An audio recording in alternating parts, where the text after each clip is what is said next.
What's up, YouTube? Justin here, back at it again with another video. Today, I'm going to be doing some educational videos on what's better, a cassette or a free coaster hub for BMX bikes. Let's check it out. Alright guys, so let's do a little short breakdown on what's better for the rear hubs. So, obviously, before I get into this is all preference. But for you beginner BMX riders out there, maybe this will give you a better idea.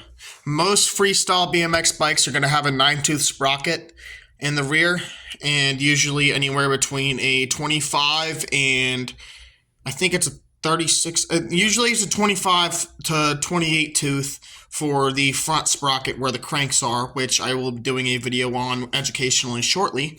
But for the free coaster, there will be a bit of slack when you pedal, which basically when you're starting to pedal with the cassette, you have no slack, which most of you have, I'm assuming, hopefully have ridden a normal bike before, where you just start pedaling and you start going. There's no issues, and you're not going to have to worry about, hitting your bars or anything, because with a free coaster, with the slight movement that you have within the cranks from the rear hub assembly, because of that slack, you have a potential of hitting your knee on your bars or on your headset clamp, which obviously if you get used to it and stuff, you're not really going to have that issue.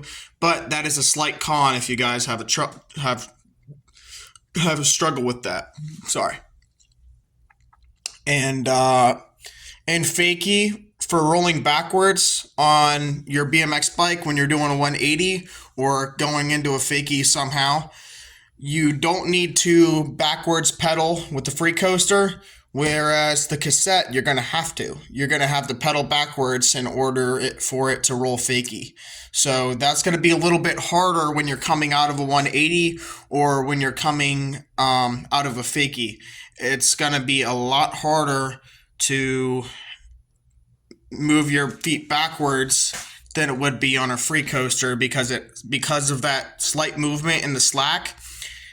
Somehow I guess when you're rolling fakie, you don't even have to pedal. You could just keep them flat on the cranks and you're going backwards. You're good to go and roll out of it.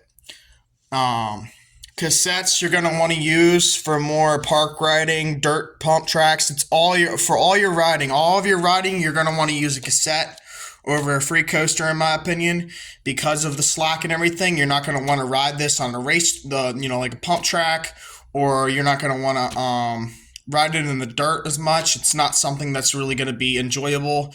You're going to want to ride this more for street riding or park freestyle, of course. I believe these are for more intermediate rider choice just because of how complicated they can be compared to a cassette. But it's all a preference, and I think both of them are great. I just prefer a cassette over the free coaster because the cassettes are also usually cheaper if you get a complete wheel. Easier to replace, less chance of, hitting the bars with your knee or your shin, and it makes a cool clicking noise, which is a plus. So it's really all preference though. Alright guys, so that's it for today's video. Figured I'd just put out there my preference. I personally prefer a 9-tooth cassette sprocket for the rear hub, but anyway, it's all preference. Thanks for watching. Please like, comment, subscribe. We'll see you next time. Peace out.